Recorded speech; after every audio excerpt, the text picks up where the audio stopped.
visit to Nagasaki 3 years ago, I was deeply moved by 3 moments. The first was my visit to the 26 Martyrs Museum.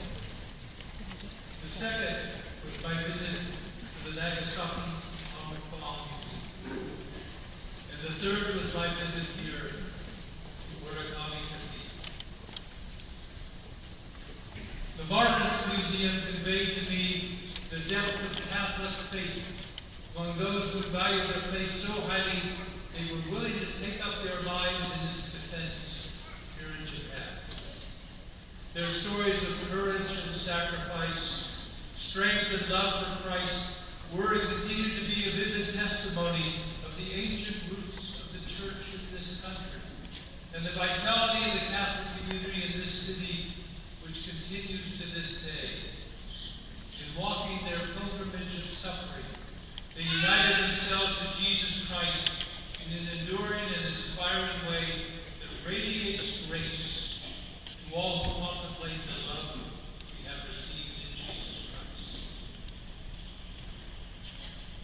The Atomic Bomb Museum spoke to me of the indefensible bombing which my own nation inflicted upon the people of Japan and the power of nuclear weapons that haunts the world. The witness of these memorial days constitutes a siren call to the entire world to step away from the nuclear madness which threatens to engulf us through the pathway of modernization of existing weapon systems and the proliferation of weapons among new nations.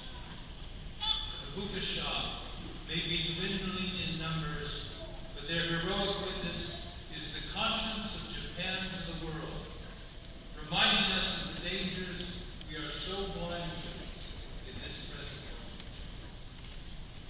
But while my visit to the Martyrs Museum reminded me of the roots of the Church in Japan, and the Atomic Bomb Museum reminded me of the barbarism of which we as human beings are capable at our worst, it was this cathedral that had the most profound impact on me 20 years ago.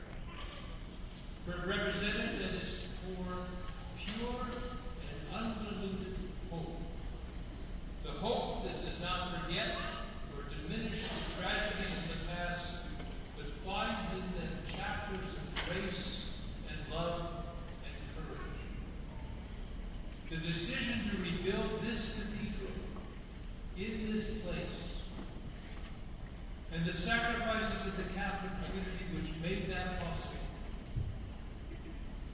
and the establishment of a vibrant community of faith on this very spot were for me a sign of God's triumph over every form of human suffering, and God's pledge to accompany us always, and especially in our times of greatest suffering.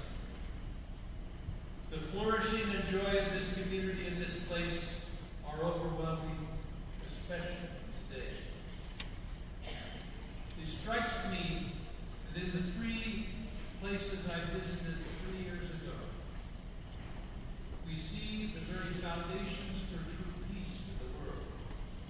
The Martyrs Museum points to the need for faith in God, who is the author and the Prince of Peace. The Atomic Bomb Museum speaks to the need to recognize the tragic human failings that produce wars, inflame hatreds, and inflict serious wounds.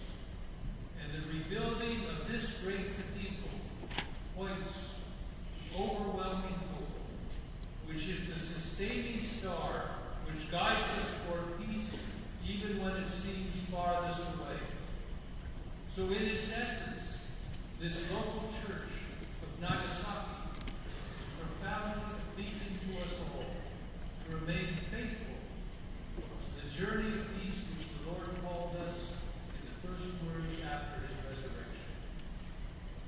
As I leave to return to the United States, I take with me new and piercing memories of faith